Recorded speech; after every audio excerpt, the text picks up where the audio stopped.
Ladies and gentlemen, good day and welcome to the Gland Pharma Q3 FY21 earnings call hosted by Kotak Securities Limited. As a reminder, all participant lines will be in the listen-only mode, and there will be an opportunity for you to ask questions after the presentation concludes. Should you need assistance during the conference call, please signal an operator by pressing star then 0 on your touchtone phone. I now hand the conference over to Mr. Kumar Gaurav from Kotak Securities Limited. Thank you, and over to you, sir. Good evening, everyone. On behalf of Kotak, I thank the Gland Pharma management team for giving us the opportunity to host their first ever earnings conference call. From Gland, we have with us Mr. Srinivas Sadu, MD and CEO, Mr. Ravi Mitra, CFO, and Mr. Sumanta Bajpayee from the Investor Relations team. I now hand over the call to the management team for their opening remarks. Over to you, sir. Thank you, Gaurav. Good evening, everyone. Very happy New Year to all the participants.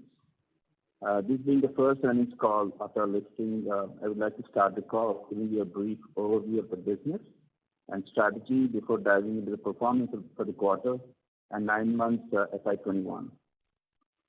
As many of you might be aware, we are a pure-play injectable company with over 4 decades of experience in manufacturing of sterile products. As injectables are directly injected into the bloodstream, we have stringent regulatory requirements to manufacture these products. Our products are in over 60 countries globally, and our manufacturing lines are accredited by global regulatory agencies. While we have been focusing primarily in the US market for many years, we started to increase our presence in the emerging markets in the recent past. As on December 20th, we have 282 ANDA filings in the US and about 1478 product registrations globally.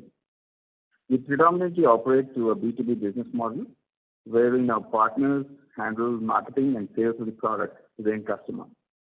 We have long-standing relationships with the leading pharma companies globally, and this has helped us improve internal processes, including quality, as well as maintain strong market share for products. We also have a B2C presence in the Indian market, and in terms of our business strategy, we remain committed to continue investing in research and development to build a robust product portfolio that helps us achieve long-term sustainable growth. We have identified certain niche capabilities that need to be built on both the development and manufacturing front, towards which we are adding resources internally as well as evaluating external targets. We leverage the strengths of our parent, Fosun Pharma, to penetrate the Chinese market as well. For the China market, we have already made 6 product filings and continue to add to the portfolio. We focus on life cycle management of products on a continual basis, be it change of lines, optimizing batch sizes, alternate raw material supplies or components, and that helps us to maintain a cost advantage for us. This also helps us increasing market share for existing products over time. Coming to the performance, we had a good quarter and 9 months FY21 and continue to progress well on our defined strategy. We have shown year-on-year growth of 33% in revenue for the quarter Q3 FY21 and 29% for 9 months FY21.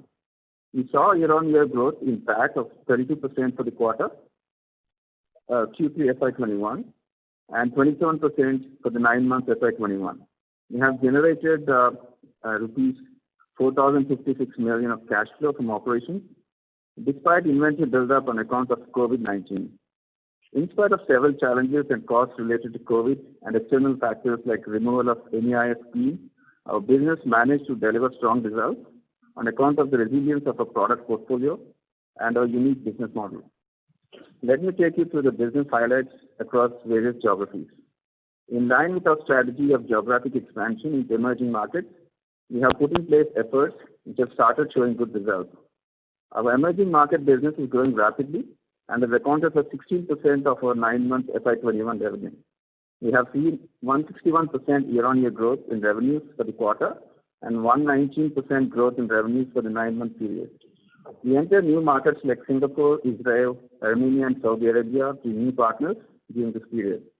Our ability to respond to the changing market demand during COVID also helped us achieve this phenomenal growth in the 9-month period. If you look at our key markets, namely US, Canada, Europe, and Australia, which has accounted for 68% of revenue during 9 months FY21, we have seen 24% year-on-year growth in revenue for the quarter and 20% growth in revenue for the 9-month period. The growth was on account of launch of new products and volume growth in existing products with ramping up capacity. New launches include large products like micafungin and differentiated products like Duvality in RTU format, as well as olaparib ophthalmic products in branded markets. We launched 6 molecules in the last quarter. We filed 19 ANDAs and received 24 ANDAs approvals during the 9-month period. We also filed 5 DMFs during the same period. Our domestic market accounts for 17% of our 9-month FY21 revenue, and we have seen 25% year-on-year growth in revenues for the quarter and 20% growth in revenues for the 9-month period. Demand for products from our core portfolio continues to remain strong in the domestic market. We have commissioned new prefilled syringe line at our new Pashamylaram facility, which helps increase volumes for the domestic segment. Our focus on efficient supply chain management, including qualifying additional lines, adding alternate raw material sources, optimizing batch sizes, among others, have not only helped in having healthy margins, but helped meet orders in short lead times. On the quality and regulatory front, all our plants continue to remain approved by US FDA. Given restrictions on travel on account of COVID-19, customers are conducting audits virtually during this period. I'm confident on the preparedness of our team for any audit, virtually or in person. We're in active discussions with companies to manufacture COVID-19 vaccine for both Indian and global markets. While initial plan is to offer manufacture of nearly 40 million vials of finished product annually, we are planning to add more capacities to support this initiative, both in finished as well as drug substance manufacturing. I'm glad to see a cultural shift in the organization to adapt to changing requirements with the onset of COVID. Together, we have weathered the storm of COVID and found out ways and means of delivering what we promised to the stakeholders. Our success is predicated by our ability to deliver products without compromising quality, safety, and customer satisfaction. In the post-COVID environment, we are even more outcome-focused and are working towards actionable work streams on 4 broad pillars: regrouping and consolidation, the transferring and sharing of resources, expertise, and assets within our various manufacturing locations, and also within sourcing group of companies, which will enable us to keep a lean, flexible, and effective organization. Diversification of product portfolio, streamlining of our human capital, effective and efficient manufacturing. We are working towards improving differential organization success parameters apart from financial strength and hope to deliver strong results for all our stakeholders. Our growth plans include creating infrastructure for complex injectables, both in development and manufacturing fronts, and M&A plans that could add value to our business in various fronts, acquiring new technologies, increasing profitability, which includes strengthening vertical integration strategy, and also help company grow by way of geographic expansion. I now hand over the call to our CFO, Mr. Ravi Mitra, who will share some more insights about our financial performance for the quarter and year till date. Thank you very much. Thank you, Mr. Sadhu. Good evening, ladies and gentlemen. Thank you very much for attending our first earnings call post-listing. I hope you have received our presentation, which is uploaded on the website. Let me begin with sharing the financials of third quarter and 9-month period of the current financial year. The revenue from operations for the 9 months of fiscal 21 stood at 25,751 million rupees, a year-on-year increase of 29%. For the third quarter, we have reported revenue of rupees 8,594 million, which is a 33% growth year-on-year basis. The key drivers for this growth were increasing volume of existing portfolio, new product launches, and geographic expansion. We have achieved a good growth across all markets. Other income for the third quarter was rupees 351 million, and for 9 months were rupees 876 million, which includes largely interest on fixed deposit and foreign exchange gains on operations. The gross contribution margin for 9 months was at 57.3%, almost same as for the corresponding period of previous financial year, which was at 57.6%. We have reported an EBITDA of rupees 2,994 million in quarter 3 FY21 compared to rupees 2,371 million, which is an increase of 26% compared to same period last financial year. EBITDA margin for quarter 3 FY21 stood at 33.5% as compared to 35.3% of the same period of previous financial year. EBITDA for the 9 months ended December 2020 was at 10,621 million compared to rupees 8,086 million for the same period last year, a growth of 31%. We have reported EBITDA margin for 9 months FY21 at 39.9%, which is an improvement of 122 basis points as compared to same period last financial year.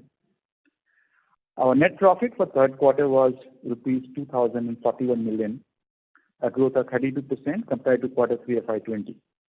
During the first 9 months period of the current financial year, our PAT was rupees 7,366 million, which is an increase of 27% as compared to last year. We have reported PAT margin of 9 months FY21 at 27.7% against 27.6% in 9 months FY20. Our efforts to keep the PAT margin intact on an overall basis by better operational leverage are fruitful. The total R&D expense for the 9 months period were rupees 916 million compared to rupees 749 million during the same period of previous financial year. It stands at 3.6% of the revenue and is in line with our target. R&D expenses for the quarter was at 5% of revenue in both this year and previous financial year. Our effective tax rate remains at about 25% in the quarter and 9 months period of the fiscal year. In the 9 months of previous year, the ETR is lower due to one-time reversal of deferred tax liability of rupees 324 million on reduction of corporate tax rate. Cash flow from operation during 9 months period was rupees 4,056 million. EBITDA to cash flow from operation conversion has come down during this period due to higher inventory level as a result of restocking of raw material from March 20 when inventory level went down due to supply disruption. Cash conversion cycle stood at 217 days for the 9 months ending December 20 as compared to 200 days as of last financial year. We have improved our receivable and payable days compared to previous year. But as I just explained, with increased inventory, the cash conversion cycle has increased slightly. Total capex incurred during the year till December 2020 was rupees 1,826 million. We continue to spend our planned capex in increasing capacity by adding new lines at our Pashamylaram facility. We are also increasing our Vizag API plant capacity by adding new block. We are also adding capacity on oncology facility at Vizag to take care of the planned launches with forthcoming years. Our ROCE on ex-cash basis was at 34% on an annualized basis for the 9 months period of this fiscal year, an improvement of 240 basis points over the same period of last year. Our fixed assets turnover also increased from 2.5 times to 2.8 as we increased our capacity utilization. As on December 2020, we had total rupees 28,069 million of cash, which we intend to utilize for capex and to fund our organic and inorganic growth strategies. With this, I would request the moderator to open the lines for questions. Thank you.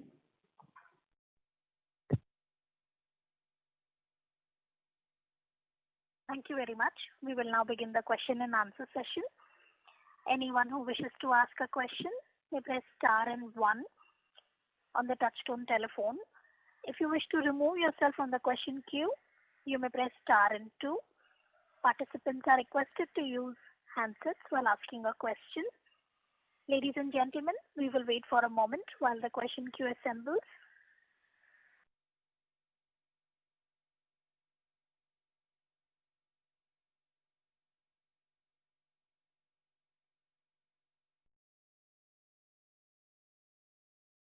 The first question is from the line of Saion Mukherjee from Nomura. Please go ahead. Yeah, thank you and good evening, everyone. Sir, can you give some color on the revenue, line for 9 months and for the quarter in terms of, how much is, let's say, milestone licensing income there, profit share, and normal manufacturing? I would understand that, this number can be quite volatile from quarter to quarter. Just need to understand if you can help us. Yeah, good evening, Saion. The milestone side, for 9 months, it's about 5.6% of total revenue. and which was about 6% FY20, and last year it was about close to 6%, 9 months FY20. Okay. And in terms of what is the breakup you need? So, can you share the profit share number which you have for your partnership, which will be part of the revenue from operations, right? Yeah. So profit share is about 282 crores. Is FY21 9 months, and as against 229 crores last year 9 months, FY20 9 months. And the balance is, the CP revenue is about 2,055 crores FY21 and 1,720 crores 9 months FY20. Okay, so that's helpful. Also, I mean, we understand that there is an impact of, COVID-related opportunities that has come. So how should we think about, the numbers for this quarter and for the 9 months? How much is related to COVID? And just to understand what is the sustainable base, that you're looking at? Thanks. So I think in my previous calls also I always told, right, COVID opportunity was there, but it was there, I would say, for a short time in the first quarter. And we have a broad portfolio which covers most of the therapeutic areas. So whatever we supply, if you look at the anti-infective market has gone down a bit in the first quarter, which kind of moved on and it kind of settling down from the second quarter. So more anticoagulants got sold in the first quarter, which was more because a lot more hospitalizations happened and a lot more patients got into ICU setup. So that portfolio got sold in the first quarter. But then it started back becoming more normal now, so it's more towards anti-infective. I would say it's a product shift for us more than anything else between the quarters, and it's even normal and overall throughout the years as well, right? I mean, depending on the seasonal things, we have these changes, but we have such a broad portfolio which can cover our products, and that's what has also helped during this. So there's no significant difference for us in that way, just a shift of products what we sold from quarter to quarter. Understood. Thank you, sir, and I will join back to you. Thank you. Thank you. Thank you. The next question is from the line of Sudarshan Padmanabhan from Sundaram Mutual Fund. Please go ahead. Hello, thank you for taking my question and congrats on good set of numbers. Sir, my question is, while the top line is very good, the emerging markets have done well for us. We are seeing a drop in the gross margins, quite considerably on a Q-on-Q basis as well as on a year-on-year basis. Any specific reason to it, or is it primarily because we have a higher sales in ROW, which gives, volumes, but the mix leads to a, different kind of, optical gross margin? If you can give some color on that. You answered, I think your own question a bit, because I think it depends on the product mix which we sell on a quarter-on-quarter basis. If you look at 9 months average, it's almost 57% gross margin at the 9 month level. So it depends on the deliveries and what we do. If you look at last quarter, we have done a lot of ROW sales, and we have B2B models, so most of the time we have the supply chain have big position in the US market. So there are substantial orders we want to supply to other markets, we do that. And the third quarter has seen that, and that's where for the rest market margins are lower. But overall, we also manage, because ROW the volumes are higher, but we also have the operation leverage kicking in once we do larger volumes. And that's what helps us in keeping our margins at the company level intact. So while the units might be lower for the US, margins are higher, but other markets when the volumes are higher, that's when operation leverage kicks in, and we tend to keep the margins intact at the company level and over the year as well. So it's more the question of which market and what the product mix we do. And there's also, if you look at the last year to now, there's also one component is the MIS, which has a small impact on the margin. But otherwise, it's more to do with the geography and the product mix. If I understand right, I mean, which means that, it can be a little volatile between quarters, but if I take a longer term period, it should kind of normalize. If I probably look at FY20 and FY21 or, over a period of time, I mean, probably it will normalize. Is that a right understanding? Yes, absolutely. Yes, sir. And sir, on the presentation, you talked about this 40 million opportunity in terms of, the vaccine. I mean, in terms of manufacturing, which you can offer. Can you throw a little bit more color on this? I mean, are we in discussion with specific players? I mean, what is the kind of opportunity are we looking at? Something on that side. Yes, like I mentioned, we are in active discussions with two different vaccine companies.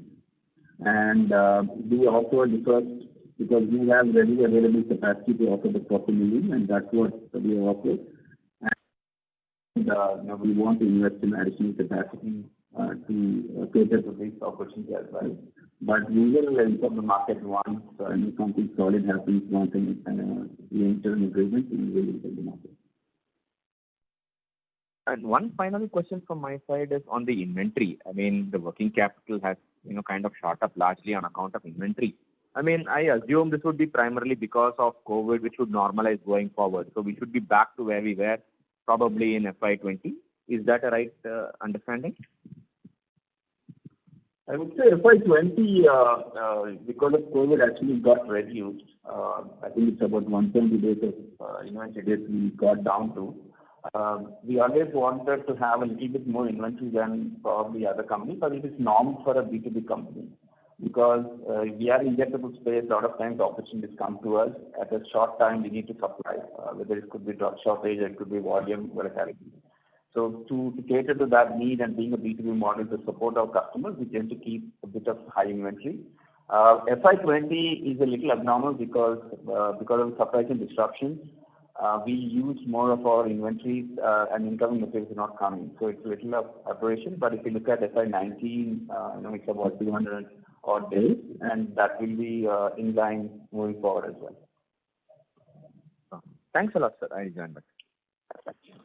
Thank you.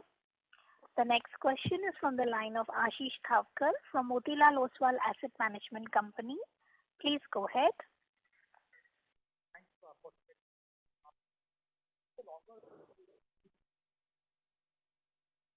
Hello, Ashish. You're not able to...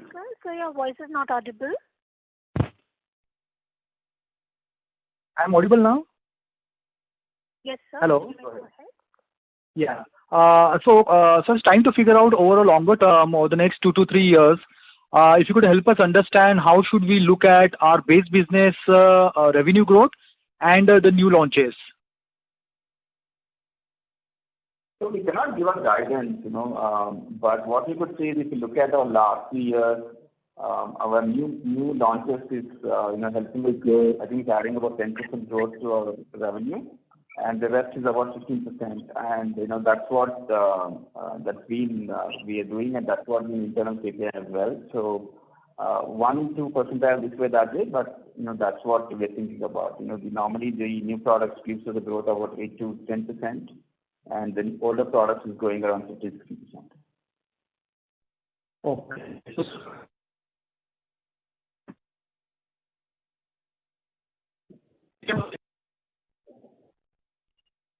Mr. Thavkar, your voice is not audible, sir. I would request you to come closer to the phone and speak.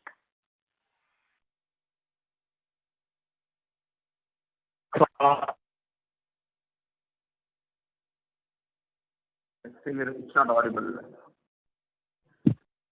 Sir, I would request you to move to better reception area. Your question is answered, sir. So shall we move on to the next question? I think I'll come back in the queue since I'm not audible. Okay, sir. Thank you. The next question is from the line of Nithya Balasubramaniam from Bernstein. Please go ahead. Thank you for taking my question, and of course, congratulations on a good set of numbers. So can you throw a little bit of light on your China strategy? You have mentioned in the presentation about one dexamethasone filing, which is still under process. But broadly, I think Fosun's also talked about 5 or 6 more filings from Gland. Can you advise us on what is the progress and when do you see revenues materializing from China? Good evening, Nithya. So we have filed 6 products. One of that is dexamethasone. The estimated timeline is end of this year or the first half of next year. That's what we're estimating the first launches. First year and probably first 2 years, it cannot be meaningful in terms of the size of business, but that's the start off. And then we are planning to find another 12 products in next 12 months, and we'll take it from there. So it's more an entry to China market end of this year or early next year, I would say. I'm so sorry, I didn't quite catch it. You're expecting the first launch to happen the next fiscal year? Yeah, end of this year. Okay. Understood. Thank you. So my next question was actually on the progress on the various complex injectable formulations that you're working on. If you can update us on where you are on the suspensions, peptides, some of the other pens, cartridges, presentations as well. So from the development perspective, the suspensions are at the, I would say, at the scale-up level. We have already installed lines on the production perspective. And on the peptides, I think it's more on the characterization stage right now. And they have already installed lines for pens and cartridges from the manufacturing perspective. So we're also looking at cutting down the time of taking the products to market, because we're currently working on 2 or 3 products, but we want to increase that scale because the lines are in place and under validation. So to operationally to get that leverage, we are looking at more products to get to the line quickly. So we're looking at external opportunities as well, and that's part of the M&A strategy also. Understood. So if you can throw some color on, I know I'm asking you a broader question, but largely the industries struggle to get filings of suspension products and microsphere injection products. So what is the complexity, and why does Gland feel confident that you can get over the line and get these ANDA filings in? Yeah. So I think you hit it on the nail. The issue is, I think, getting the right particle size for the drug substance. And we started work on this almost 2 years ago, and we have created our own sterile API plant. And if you look at a lot of companies, they source the substance and they work on the formulation, whereas we have actually gone back and started working from the material itself. So once we got the right material, particle size and all that, that's when we got into the formulation side. I think I can't comment on other companies, but I think we took enough time to get the right materials to get the suspension in place. But work in progress, I would say. Got it. I'm going to squeeze one quick one in. There was a class 1 recall of a product which DRL had announced last year, which we understand is being manufactured by Gland. So where are we in terms of progress on that front, and does it have larger ramifications for the facility and the compliance? Can you specify the product name? I think it's phytonadione.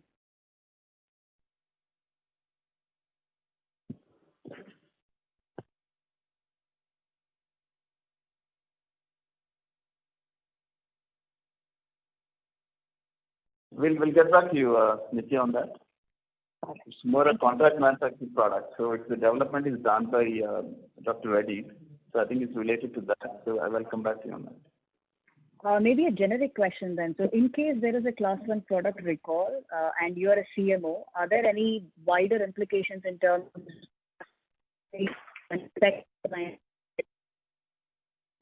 Hello. Because it's the product is related to a GMP issue or pertaining to the quality of the quality systems of the plant, that's when we will feel the ramifications. But if anything to do with the development, it's more on the R&D side, and this is a CMO product, so we don't see any serious ramification on that. Thank you, sir, and good luck. Thank you. Thank you. Ladies and gentlemen, please limit your questions to 2 per participant, as we have several participants waiting for their turn. Should you have a follow-up question, would request you to rejoin the queue. The next question is from the line of Sameer Baiswal from Morgan Stanley. Please go ahead. Thank you very much, and good evening, everyone. Sir, what's your take on the competitive intensity in injectables? And what it was at 3 to 4 years back, which I think was pretty weak. But now and going forward, I think many Indian companies are setting up or have already set up, done a lot of filings for injectables. So how do you expect this roadmap for, say, 3 years ahead for yourself? Samir, I just want to answer to the previous question what Nitya raised on the recall. So Nitya on the call, just check, see that's more to do with the ampule product, what you mentioned. And, specifically the ampules, when you cut an ampule, the particles tend to break.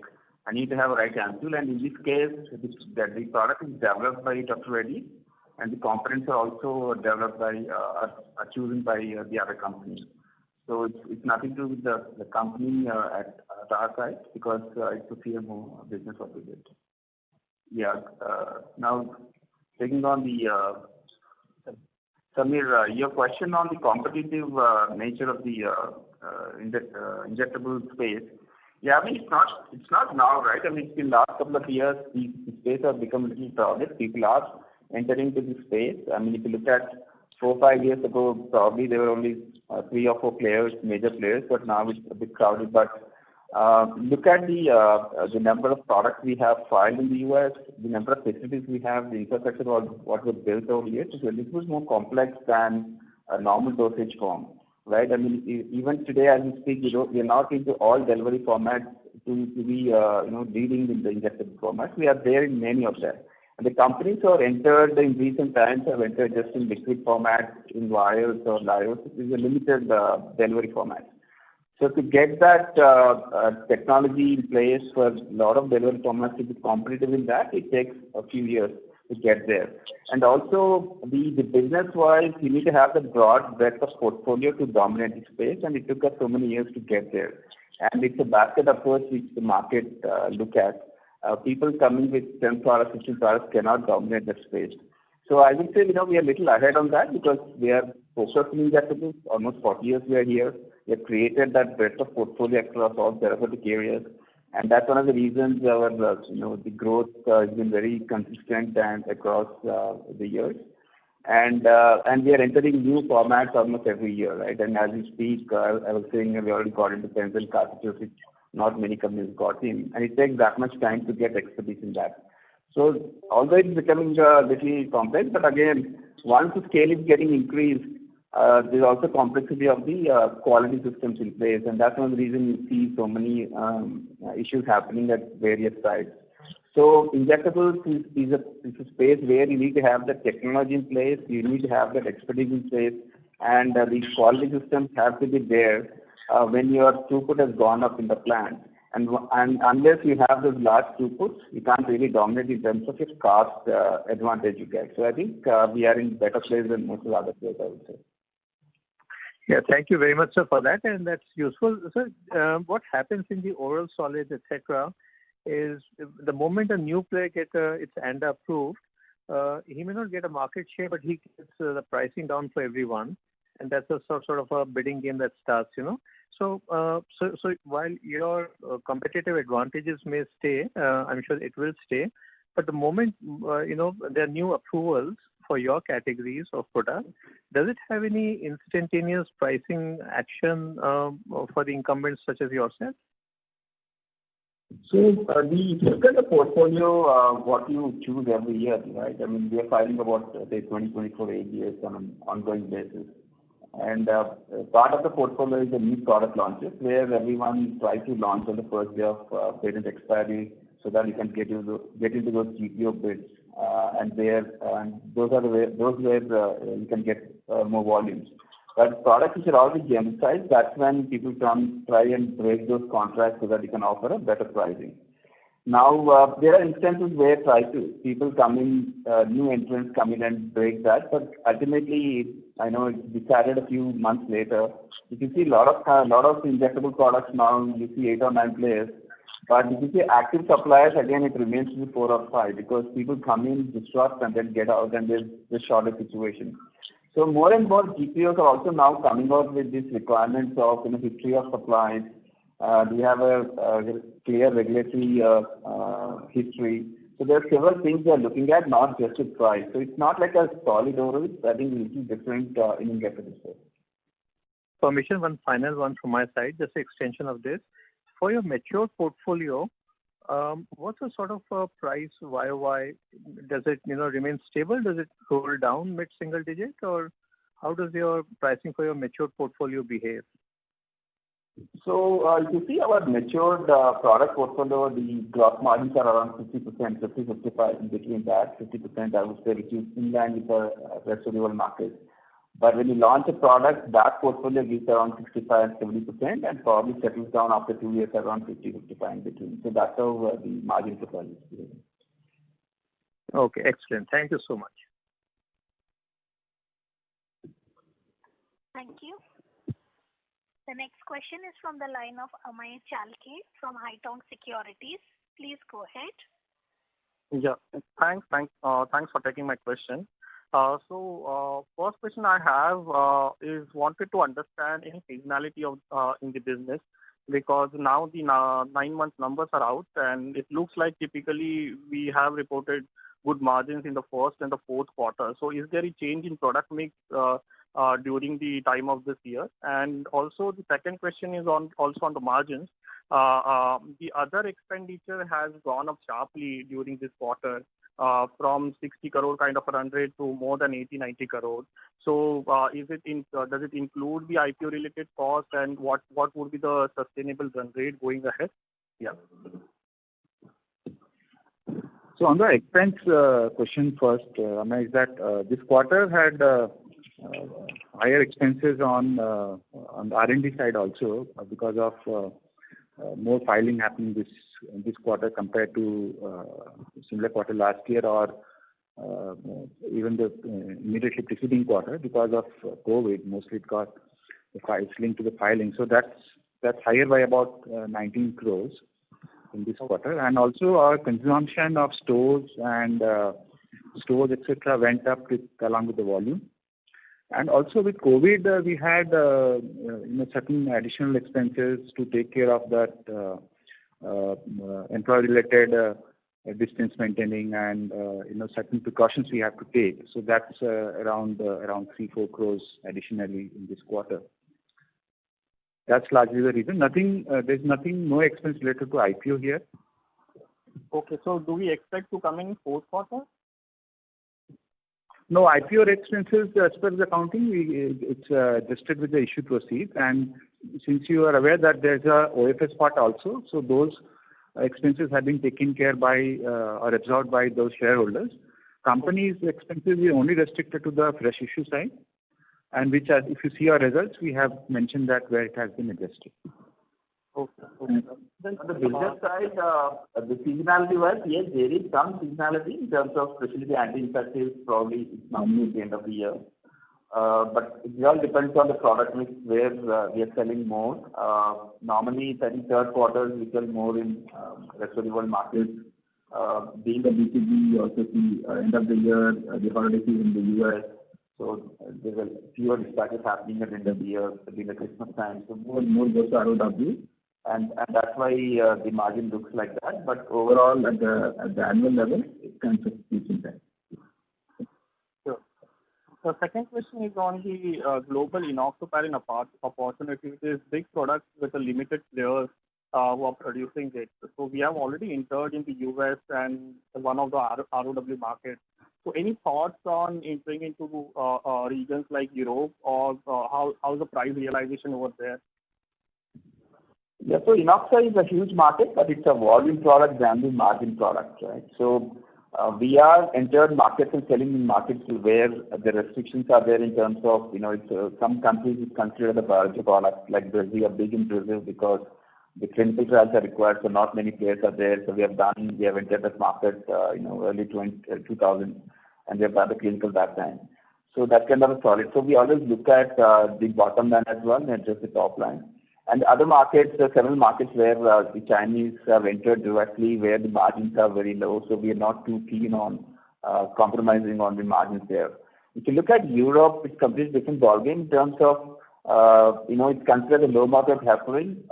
Most of the tenders come as low market heparin, and there's several low market heparins. Inox is just one, and you have to go and compete with other LMW heparins as well. So it's a low priced product in Europe. So it's not and also it needs clinical in Europe, which is very expensive. So Europe is not a very focused area for Inox for now at least. And other markets, wherever is good pricing, we are trying to enter those markets. And US also, we are focusing on clients where they're willing to pay that price. And so it's more a pricing thing we're looking at than the volume game, because most of the markets Chinese have entered and they are completely backward integrated, right? Because most of the heparin comes from China, and a lot of Chinese companies who have heparin, they also dominate Inoxa. And although we make Inoxa, but we still need to buy heparin from other countries. So I would say we're choosing where we want to enter, where we could get some price benefit. That's where we are focusing on. So just last question, if I can squeeze in. We have received 24 approvals during the 9 months. And how much of these approvals we have already launched, and any good opportunity if you can highlight from them? Thank you.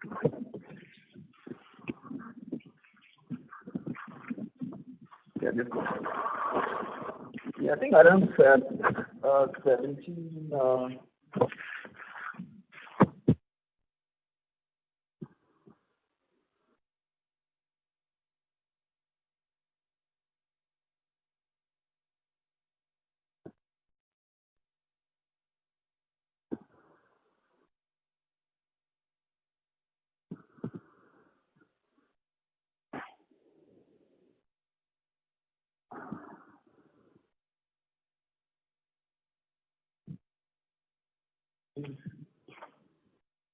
So in 9 months, across US, Europe, Canada, we have launched almost 31 SKUs, but molecule level, we have launched about 13, and the rest will be launched in next quarter or so. Okay. Any good opportunity if you can highlight in the US market during this 9 months, which you have introduced? Yeah, there are few. I mean, what we have launched in last year, like I said, micafungin was a large product, and we have a large market share for that as well. And we also got a new GPO contract recently, so that's a good opportunity which we have opened up last year, and that will continue. And in the launches, what we're having, there are some bag products, so that bags we are dominating that space, but I think this approval what we got in bags, that should give us a good amount of revenue. Thank you so much for taking it. Yeah, thank you. Thank you. The next question is from the line of Nikhil Mathur from Ambit Capital. Please go ahead. Yeah, hi, good evening everyone, and thanks for this opportunity. I have a fundamental question, then a larger picture question attached to it. So in FY20, Gland recorded $250 million of sales in the US. Now, can you please help me understand at the B2C level or at the customer level what this number translates into? Any ballpark number would also suffice.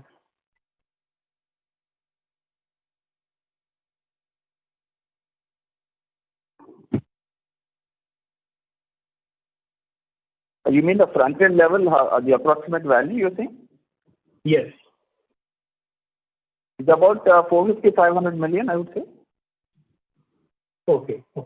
So my larger picture question tied to this would be, now whenever Gland achieves a scale of say $750-800 million at the customer level or at the front-end level, what we have seen with many larger generic players operating in the US in the past is that when $900 or $1 billion of sales that is kind of reached in the US market, the growth becomes a challenge. Now, I'm aware that there have been regulatory challenges for many larger players operating in the US.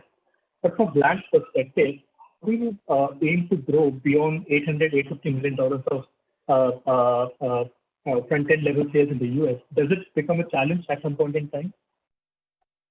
Well, our model is little different than other players, right? So all these players, actually, we are one of the suppliers. If you look at all the billion-dollar players, we probably support them with some products. And once they reach certain stage, one is, of course, you're talking about scale. The pricing also becomes a key thing for them, where they're manufacturing it. and that's where we play a role. If you look at our growth trajectory in last few years, even our older products, volumes are growing, not just our own products, but people come to transfer their products to us. So in fact, the company which is currently selling $1 billion, having, let's say, a $20 million product, and it will not be worth for them to invest in a new facility, new capacity to make the $20 million product because the margins are not there. So those kind of products actually come to people like us or a B2B player, and that's what actually increasing the volumes of our older products. So if you look at it's not just the pricing growth we're having, we're also having a volume growth. And the volume growth is coming from some from our own products, but more from the companies who are actually transferring the products. So that way we play a little different game compared to other players who are mostly B2C players. And that's one reason, we don't have a stay of peer, right? In industry, we are the only ones who offer this kind of a model. And that's kind of an advantage for us. So it's not in a way, it's an advantage for us. Companies who are growing to a certain extent, to get that cost leverage, they come to us, and that's how we are growing in terms of volumes. Okay. Let's one, if I may squeeze here. What is the typical market share that you internally target in molecules? I know that there might not be a clear answer to this. If you can kind of break it down, say in certain backward integrated molecules, you might be looking for X percentage of share, or in certain large size molecules, you might be looking for X percentage of share, X percentage market share. So any ballpark number that you can help us understand here? Yeah, so because of the model, right, we not only do our own ANDA development, but we also do the tech transfer model. So across the models, if you see most of the products, what we are selling, it kind of captures about 30-35% of market share. Because we cater to 3 or 4 players who are selling the particular product. So irrespective of who gets that contract, we're still able to get that volume share.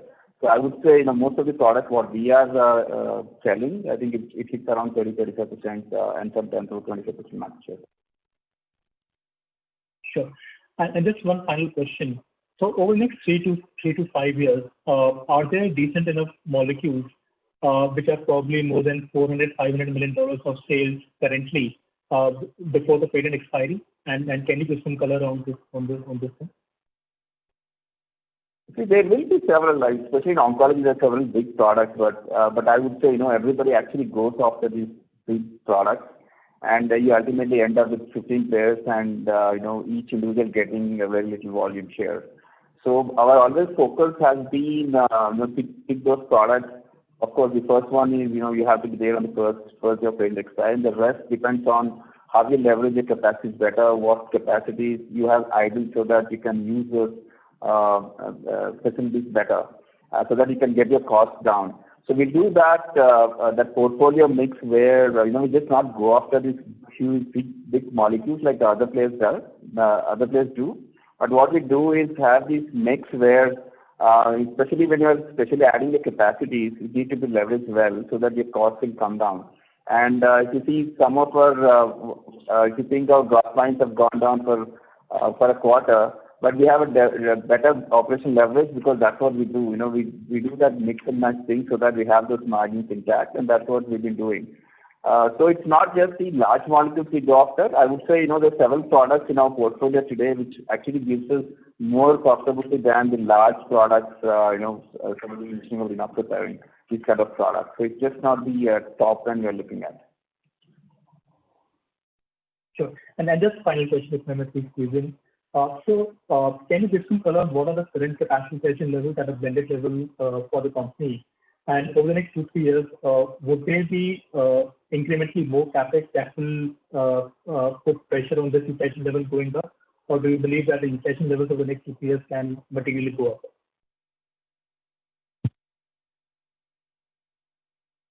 Can you repeat your question again? Can you give some understanding of what is the current capacity utilization levels across your plant? And over the next 2-3 years, would this utilization level go up, or there will be incremental capex due to which there will always be surplus capacity and hence utilization levels might stay put where they are currently? Yeah, so capacity utilization, we can't really talk about the plant level because each delivery format has a different demand and capacities we have. So if you look at the line-wise, if you look at the dosage, the SKU-wise is a little different. If you look at liquid-wise, we are running around 75-80% of capacity utilization. Lyo, we have already utilized about 85%. We have already invested into new expansions. The new lyophilized line is already online and it's under validation, so that has already added. So we have already invested into CapEx, which will take care of next 3 years of growth plan, what is in place. We don't need additional CapEx for that. Of course, any new opportunities which will come in a different area which is not related to our next 3-year plan, we need to invest. But as per our forecast, of course, based on our launch plan, what we have for next 3 years, we have already invested into capacity, and the CapEx has already been incurred. Sure. Thank you so much. Thank you. The next question is from the line of Tushar Manudhane from Motilal Oswal Financial Services. Please go ahead. Thanks for the opportunity. Just would like to understand in terms of the usage of funds, what are we targeting at in terms of, say, products or technology or a facility?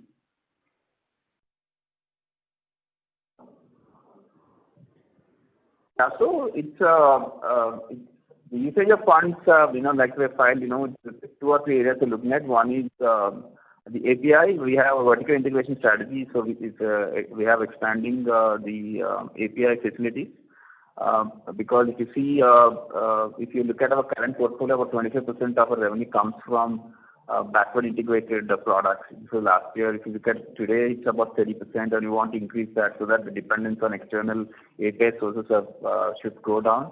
For several reasons. One is the quality issues. The other is people are getting it more expensive now to APIs. And in injectable space, because the quantities required are low, so people tend to exit that. So to protect that, we want to be vertically integrated, and of course the cost advantage we get from many products if they're integrated. So some investment, some money is going into that. The other is the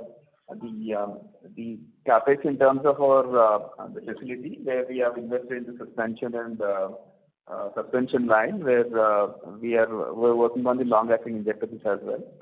Yeah, so Tushar, we'll be spending about 250 crores this year and next year, which will take care of, as Mr. Sadu was explaining, on the next 3 years growth plan. And that's one of the uses also. And M&A is the other one. Yeah, so I was actually asking on the M&A side, not on the organic side. In the sense, M&A side, what are we targeting?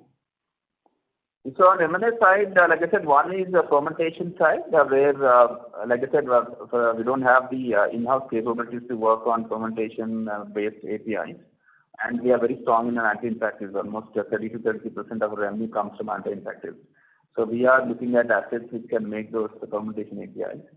And also peptides. We are looking at the peptides because we invested into penicillin cartridges, and we want peptide companies. The other is the hormones. We are investing in the hormone and finished product manufacturing.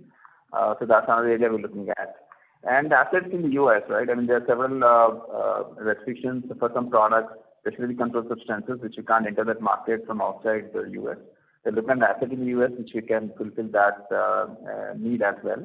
So there are different things we're looking at: peptides, hormones, fermentation side, and also long-acting injectables. Like I said, we need to get to the market quickly. So there are in development companies which have already worked on this. We're also looking at that area. So given the complexity associated with such kind of product, I presume the compliance requirement would also be very high. Is my understanding right? From the regulatory side? Regulatory point of view, correct. Yes. So, yeah, that's one of the reasons we have to be careful, when we do an M&A. It meets all the requirements in terms of quality and regulatory front as well. Yes. Got it. Because I mean, historically, we have grown organically. How comfortable are we, when it comes to an inorganic front, and when a lot of quality systems, it's more to do with the culture rather than just the infrastructure. Your thoughts? Absolutely. So that's why we have to be careful. I mean, we're not jumping into any acquisition without doing it, and that's why we're taking time. So many opportunities are coming, but we are making sure that it has to fit into our quality culture. It has to meet the quality standards, and easily, we don't want to get into M&A just because of for the sake of making an M&A. So yeah, we're very clear on our strategy, and M&A has to fit in our strategy and and the culture and the quality standards here. Got it. So just secondly on this converting or rather creating this vaccination plant, how easy or difficult it is from existing sterile injectable plant? No, so we need to dedicate a line suite for that. Our new plant actually is designed, each line has a dedicated suite and different dedicated air handling unit. That's what is required for a vaccine manufacturing plant, and we have, but the plant is designed such that we can dedicate one line. So that way, it's not a big thing in making a finished product for vaccine. And just lastly, how much investment we have targeted for vaccine manufacturing?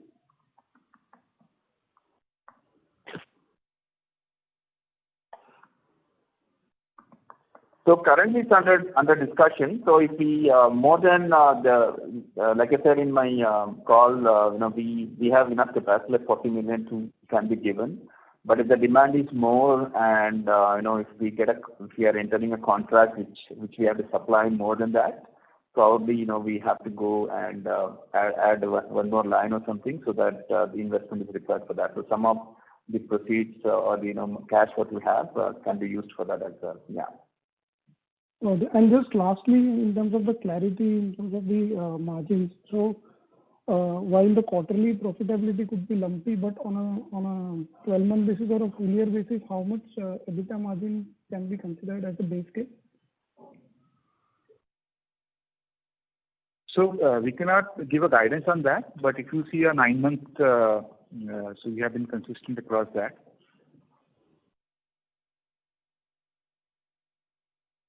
Thank you. Ladies and gentlemen, please limit your questions to 2 per participant. Should you have a follow-up question, would request you to rejoin the queue. The next question is from the line of Deepak Mittal from Edelweiss. Please go ahead. Hello, sir. Of course, Happy New Year. And congratulations again on a very good set of numbers. I had a few basic. Why the tax rate last year, as in 9 months FY20, is effectively about 20%? And this year it's 25, which I understand, but why it was particularly low last year? Yeah, so as you know that last year in around September, Government of India announced tax rate which is about 25% from the earlier tax rate of 34.94%. Mm-hmm.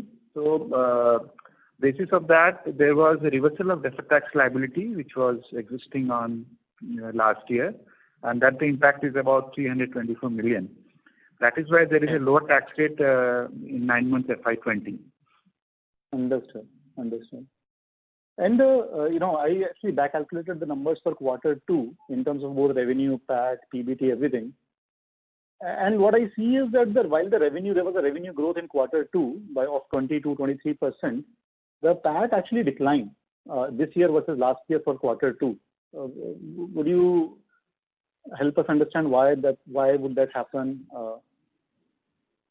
Right, it's just only. So as I told about deferred tax, there was similar 247 million of current tax also of the first quarter's higher tax rate which we provided for got reversed in Q2.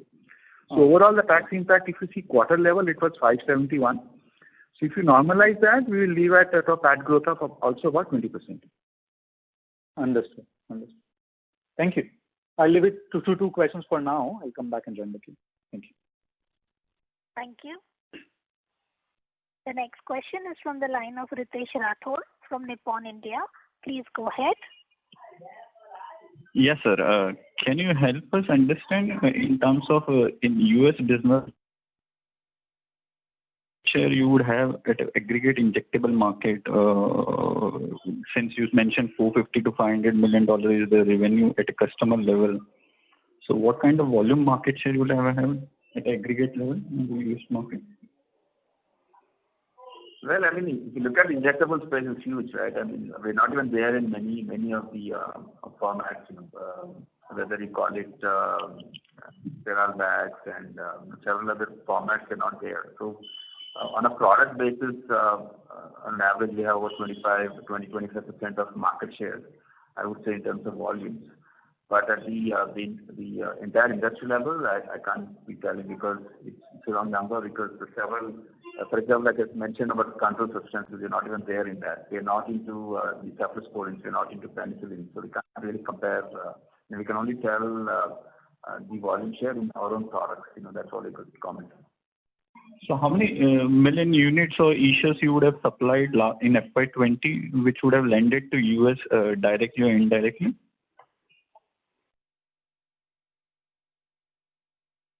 About 95 million units into the US, I would say. Yeah, thanks. That's so much. Yeah. Thank you. The next question is from the line of Dhirish Pathak from Goldman Sachs. Please go ahead. Yeah, thank you. Maybe you answered this in the earlier call. The gross margin for the 9 months is similar to 9 months last year, but Q1, Q2, Q3 are very different gross margin with a declining gross margin trend. So is there something which is, as a new normal gross margin, or this is just like a, mix and, quarter specification? No, so it's, if you look at even historically, the quarter-wise, there's a change quarter on quarter. It all depends on what you sell in that particular quarter. So if you look at these last 2 quarters, we saw a lot of residual markets we have grown. Internally, we're also looking at how to grow geographically also so that we can de-risk your business. And also it also helps in leveraging your facilities better. So after a certain point, the volumes also play a key role, right? Otherwise, it's going to impact your margins for the US product as well because we have expanded. So we have to expand that business also. So although your gross margins will go down for the rest of the world business, but still because you're leveraging better your capacity, so you are able to maintain those levels at the company level. So it's a balance we have to do, how much you want to do for the rest of the world market, because we also need those volumes to leverage better. Otherwise, it's going to impact your other share of the business also. So it's more a product mix, and what you sell more in that particular product, that's what is dictating. But you have to see an average basis, on an annual basis, how much your margins are, and that's what we've been showing. Even historically, it's a little bit different for each quarter, but on an annual basis, we are maintaining consistently that margin around 55-57%. Okay. And for the vaccine, this line that you will add, this is like a fill and finish line, which is fungible across various vaccine platforms, or this will be dedicated to one kind of a platform? And once the vaccine business is not there, can this be then used for other injectable fill and finish? Can you just explain that part? Yes. So one is can we get into vaccine and continue to do it, because we are studying this seriously, because for a product like a flu vaccine, there's an area again where if you look at the regulated markets, there are very few players who are focusing those markets. Most of the players are focusing on the rest of the world markets, supplying to WHO and users of the world. So that can open up with our history in quality and regulatory compliance with the regulated markets. That could open up. That's the area we're looking at. And this opportunity probably will continue for a few more years. And but if 2 years down the line the opportunity goes over, still this can be used to fill biosimilar products because some of the vaccines are mRNA based. It can be used for biosimilar space. That also opens up, because we're also having discussions with because our own parent company has a biosimilar company. We're having discussions with them whether we can do some filling for the biosimilars as well. So that also opens up that. But if we decide not to get out of the vaccine business tomorrow, yeah, we can go back and because once you change those vessels and dedicated components, you can always use the line for the regular products. And the line that you're making right now, this is for an mRNA platform vaccine, or this can be used across platforms, whether it is DNA, RNA, viral vector, inactivated? Yeah, absolutely. So currently we want to focus on this vaccine, the COVID vaccine, and then moving forward we'll see, because we're not experts in vaccines yet, to be honest. We just want to do the filling. And once this opportunity comes, then we'll see if it's really want to expand to vaccine business or get into biosimilar filling, because then the line can be used easily to do that filling as well. But we can always go back and start filling our regular injectables once this opportunity goes available. Okay. Thank you so much. Thank you. The next question is from the line of Tarang from Old Bridge Capital. Please go ahead. Hello, Mr. Sadhu. Good evening and congratulations for great set of numbers. Two questions from my side. One, of your 226 ANDAs that are approved on 31st December, how many would be for unique molecules? How many unique molecules would they address? And the second, for instance, if a molecule for your partner which is already approved, right, in the US, and then there's a second person who wants to maybe get that molecule manufactured through you while owning the ANDA, because the molecule is already approved for one of the players, does it actually speed up the approval process for the latter player, given that the manufacturing facility is the same?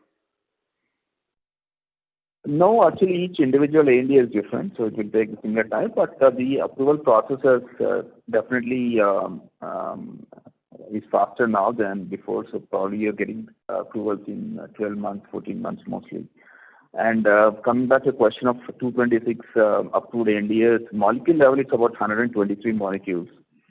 And we launched about 93 molecules. There are also tentatively approved products in that, so we have to wait for the patent expiry or settlement dates, whatever we have for that. Okay, thank you. Thank you. The next question is from the line of Ravi Srikant from Muthoot Family Office. Please go ahead. Yeah, hi sir. Thanks for the opportunity. So I just had a couple of questions. One was, you mentioned that anti-infective is 30% of the revenue. Is it possible for you to give the breakup for the other therapies as well? I mean, therapy-wise revenue split?